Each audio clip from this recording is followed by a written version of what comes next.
Welcome to the students platform. वेज आज हम ENG 101 के लेसन 13 को डिस्कस करेंगे। इसके अंदर हम डिस्कस करेंगे सबसे पहले तो फैक्ट्स और ओपिनियंस को देखते हैं कि इनके अंदर क्या डिफरेंस है।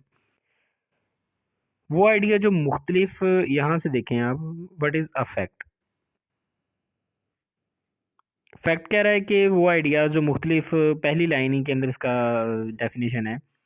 मैं अपने अल्फाज में, सादा अल्फाज में, जो आप जिसके अंदर आप समझ सकते हैं इजीली, वो आपको मैं बता देता हूँ कि वो आइडियाज़ जो हकीकत में किसी पैराग्राफ में या स्टोरी में मौजूद होते हैं उनको हम फैक्ट्स कहते हैं। रियलिटी बेस आइडियाज़ होते हैं। या आप ये भी कह लें कि वो आइडिया जो कि राइटर बयान करना चाहता है किसी चीज़ में, वो फैक्ट कहलाता है। ओपिनियन क्या है? ऑन थॉट, अपनी खुद की सोच, हमारा खुद का नज़रिया, हम अपने लिहाज से चीज़ का जो मानी अखज़ करते हैं, वो ओपिनियन कहलाता है। फैक्ट्स को साबित किया जा सकता है लेकिन ओपिनियन को साबित नहीं किया जा सकता, क्योंकि ये हर बंदे का अपना होता है और वो अपने जहन के लिहाज से इसको समझता है, हर एक चीज़ को। एग्ज़ाम्पल एक सिंपल सी मैं आपको बता दूं, आपको समझ आ जाएगी ओपिनियन और फैक्ट की। कि गाड़ी के 4 टायर हैं, ये एक फैक्ट है, ठीक है। इसको प्रूव भी किया जा सकता है दिखा कर के गाड़ी, ये सामने गाड़ी, मतलब एक चीज़ अवेलेबल है, बताया जा सकता है, प्रूव किया जा सकता है जी गाड़ी के 4 टायर होते हैं। लेकिन ये क्या है? फैक्ट। लेकिन ओपिनियन क्या है कि गाड़ी बहुत खूबसूरत है, ये एक बंदे का नज़रिया है। हो सकता है दूसरे बंदे को ऐसा ना लगे, उसको गाड़ी अच्छी ना लगे, वो चीज़ चीज़ जो गाड़ी या कोई भी चीज़। तो ये क्या हो गया? ये ओपिनियन हो गया।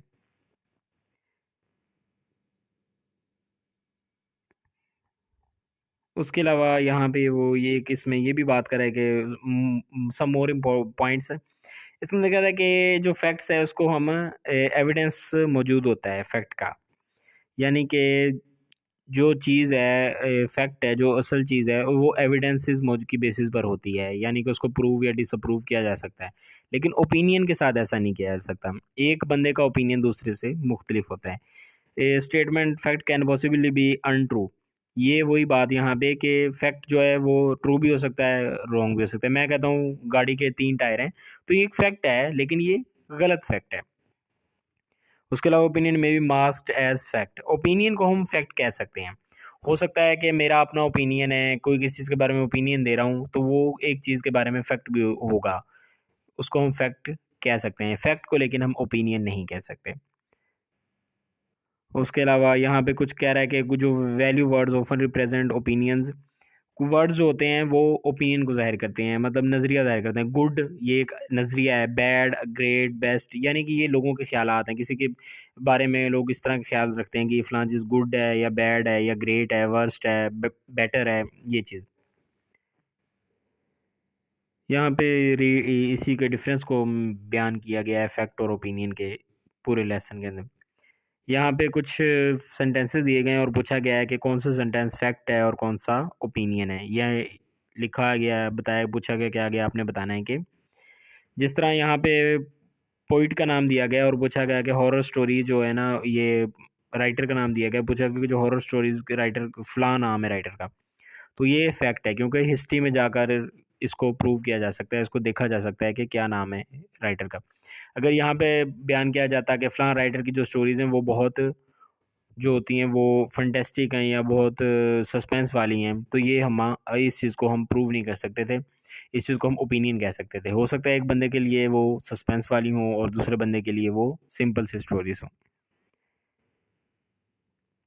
सीक्वेंसेस की बात कर रहा है, हमने लेसन 11 में पढ़ा था चीज़ों को सीक्वेंस के तौर पर, को हम चीज़ों के सीक्वेंस को हम मार्कर्स के तौर पर इस्तेमाल कर सकते हैं। जैसे कह रहा है कि लिसनिंग मार्कर्स से 1 2 3 4 या ABC हो गई, जिस तरह फर्स्ट, सेकंड, थर्ड हो गए, ये सारे लिसनिंग मार्कर्स हैं। यहाँ पे सीक्वेंस के हिसाब से हम चीज़ों को मार्क करते हैं। पहली चीज़ को बयान करना है तो फर्स्टली, दूसरी चीज़ को बयान करना है सेकंडली। इसी तरह यहाँ पे इनको टाइम रिलेटर भी कहते हैं। सीक्वेंस यानी कि टाइम के लिहाज से जो सीक्वेंस बनता है चीज़ों का, उसके लिए जो वर्ड्स हम यूज़ करते हैं उसको हम टाइम रिलेटर्स कहते हैं। एडजेक्टिव और एडवर्बल्स के बारे में कह रहा है कि अर्लियर फॉर्म, जो चीज़ पहले होगी उसके लिए अर्लियर इसका लफ्ज़ इस्तेमाल करेंगे, जो बाद में होगी प्रीसीडिंग का लफ्ज़ इस्तेमाल करेंगे। फॉर्मर जो पहले होगी, प्रीवियस जो पिछली होगी, वो ये सारी चीज़ें मतलब कि यहाँ पे ये बता रहा है कि टाइम रिलेटर्स क्या हैं, जो चीज़ों के सीक्वेंस को आपस में मिलाते हैं, सीक्वेंस के हिसाब से बताते हैं कि कौन सी चीज़ पहले है, कौन सी बाद में है, कौन सी अर्जेंट है, कौन सी जो अर्जेंट नहीं है। यहाँ पे एग्जांपल्स दी हुई हैं। हाँ, ये जो जितने भी पॉइंट्स बोल्ड किए हुए हैं ये सारे वर्ड रिलेटर्स हैं। ये भी वर्ड रिलेटर्स या टाइम रिलेटर्स की बात कर रहा है, यहाँ पे भी उन्हीं को बयान किया गया है। पैराग्राफ दिया गया है, इसके अंदर भी हाईलाइटेड जो पॉइंट्स हैं जो कि बोल्ड हुए हुए हैं वो टाइम रिलेटर्स हैं। एक्सरसाइज है, रीड आउट करना है इनको और इसके अंदर से टाइम रिलेटर्स को सर्च करना है। जल्दी मिलते हैं अपने लेसन 14 के साथ। टिल देन टेक केयर, अल्लाह हाफिज़।